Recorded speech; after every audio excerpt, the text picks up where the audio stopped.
अज का मसला इंतहाई ज़रूरी है, आखिर तक वीडियो देखो तो समझ आसी।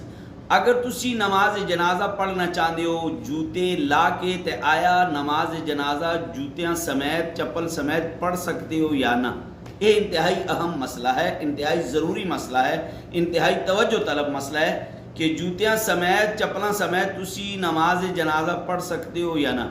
अगर तुसते जूतियाँ नाल चप्पलों नाल नजासत गंदगी नहीं लगी दी तो तुसी जूतियाँ नाल नमाज जनाजा बिला तकल्लुफ बिला कराहत पढ़ सकते हो। लेकिन अगर तुसते जूतियाँ नाल नजासत लगी दी है, गंदगी लगी दी है, तो फिर तुसी नमाज जनाजा उन जूतियाँ नाल जूते पा के उन्हें नाल तुसी नमाज जनाजा ना पढ़ सकते। इसी ज़िमन में एक और चीज़ समझाना चाहना कि जूतियां दे थले नाल नजासत लगी दी है, गंदगी लगी दी है, तुसी वो जूता पैरों विचों उतार के उस उत्ता पैर रख के नमाज जनाजा पढ़ना चाहते हो, आया तुसी पढ़ सकते हो कि ना।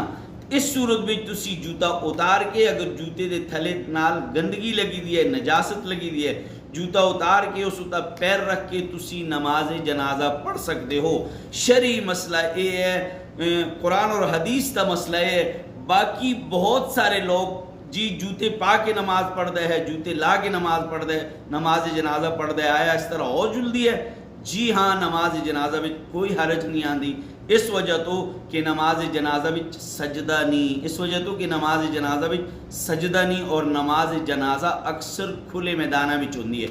उम्मीद है कि तुसां को मसला समझ आ गया उसी। अगर तुसां को मसला समझ आ गया दूसरे में पहुँचाना बिच अस्ता तावन करो, सपोर्ट करो।